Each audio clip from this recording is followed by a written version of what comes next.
અમરેલી કોકાવાવના મેઘાપીપળિયા ગામે વિકાસ કામોનું ખાતમુહૂર્ત ધારાસભ્ય ગુજરાત સરકારના નાયબ મુખ્ય દંડક કૌશિકભાઈ વેકરિયાના હસ્તે કરાયું। કોકાવાવ તાલુકાના મેઘાપીપળિયા ગામે ગુજરાત રાજ્યના ઉપદંડક અને અમરેલી ધારાસભ્ય કૌશિકભાઈ વેકરિયાના હસ્તે વિકાસ કામોનું ખાતમુહૂર્ત કરવામાં આવ્યું, જેમાં અમરેલી જિલ્લા ભાજપ પ્રમુખ અતુલભાઈ કાનાણી, તાલુકા પંચાયત પ્રમુખ પરસોત્તમભાઈ હિરપરા સહિત ગામલોકો ઉપસ્થિતિમાં મેઘાપીપળિયા ગામે ખજૂરીથી સુધીના CC road, block road, plot વિસ્તારના બ્લોક રોડ, ગટર કામ સહિત ખાતમુહૂર્ત કાર્યક્રમ આયોજન આવ્યું। ગામજનો બહોળી ઉપસ્થિત રહ્યા। મહેશ બારૈયા, અમરેલી।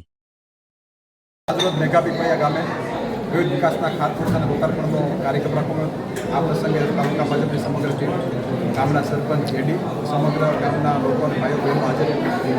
ખાસ કરીને ગામના સરપંચને પણ હૃદયપૂર્વક શુભકામના પાઠવું છું। જે રીતે રાજ્ય સરકાર અને કેન્દ્ર સરકાર વિકાસના કામો ફાળવી રહી છે, એ પ્રકારે આ ગામની અંદર વિકાસના કાર્યો થઈ રહ્યા છે અને ખાસ કરીને સમૂહની જાગૃતતાના કારણે આ ગામમાં વિકાસના કાર્યો ખૂબ સારી રીતે થઈને આગળ વધી રહ્યા છે। એ બધું સમગ્ર ગ્રામ પંચાયત ટીમને અને ગામ લોકોને મારી હૃદયપૂર્વક શુભકામના પાઠવું છું। વાહ।